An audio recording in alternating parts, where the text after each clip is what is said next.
ముఖ్యంగా ఇవాళ first point power జనరేషన్లో మనకు 3 పోతున్నాయి ఇవాళ. ఒకటి శ్రీశైలం లెఫ్ట్ పవర్ హౌస్, అది 900 మెగావాట్లు. రెండవది Nagarjuna Sagar main power house, అది 815 మెగావాట్లు.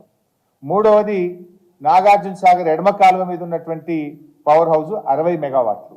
ఈ 3 కలిపితే 1775 మెగావాట్ల 3 పవర్ హౌజులు మీ చేతుల్లో నుంచి కేంద్ర ప్రభుత్వం చేతుల్లోకి పోతాయి.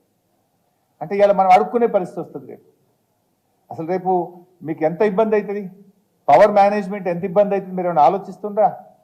ఇప్పటిదాకా మేము ఎప్పుడంటే అప్పుడు ఒక సెకండ్లో స్టార్ట్ అవుతుంది. హైడల్ పవర్ గొప్పతనం ఏంటంటే with in a second you can start. అదే థర్మల్ పవర్ స్టార్ట్ చేయాలంటే 10 గంటల సమయం పడుతుంది.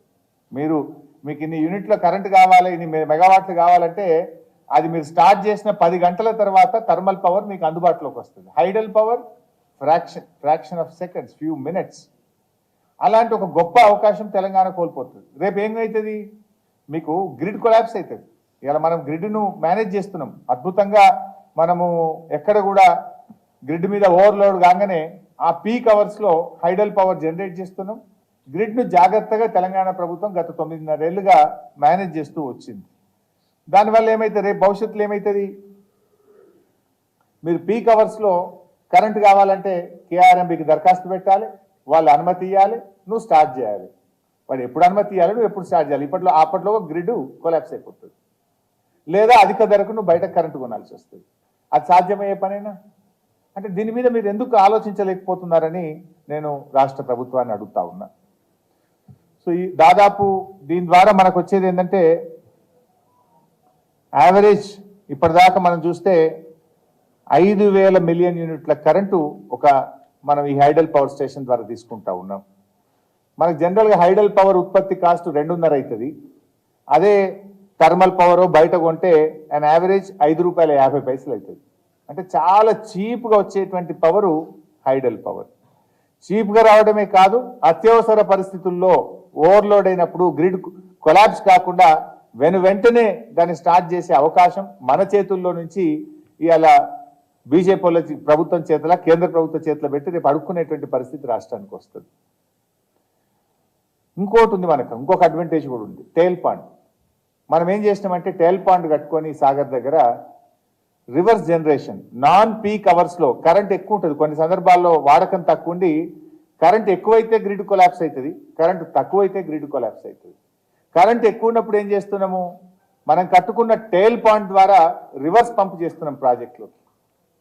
రివర్స్ పంప్ చేసి మళ్ళీ అవసరం ఉన్నప్పుడు పీక్ అవర్స్లో కరెంటు ఉత్పత్తి చేసుకుంటున్నాం.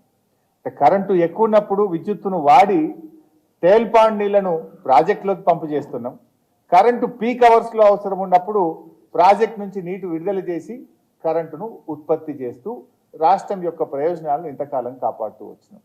రేపు నువ్వు టేల్ పాండ్ నడపాలన్నా, పవర్ జనరేషన్ ప్లాంట్ నడపాలన్నా కేఆర్ఎంబీకి, కేంద్ర ప్రభుత్వానికి దరఖాస్తులు పెట్టుకొని వాళ్ళ చుట్టూ తిరగాల్సినటువంటి పరిస్థితి ఏర్పడుతుంది.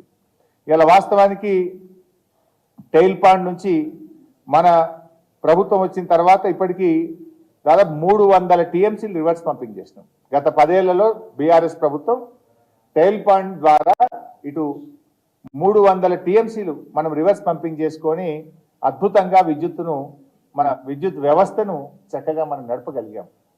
సో రేపు ఏమైతుంది, మీరు ఎట్లా నడపగలుగుతారు? పీక్ అవర్స్లో 1 నిమిషంలో కరెంట్ కావాలి, పీక్ లోడ్ పెరుగుతుంది అంటే గ్రిడ్ కొలాప్స్ అవుతుంది, అయితే పవర్ కట్ చేయాలి లేదా విద్యుత్ ఉత్పత్తి చేయాలి. అంటే రేపు ఏమైతే అప్రకటిత కరెంటు కోతలు వచ్చే ప్రమాదం ఉంటుంది.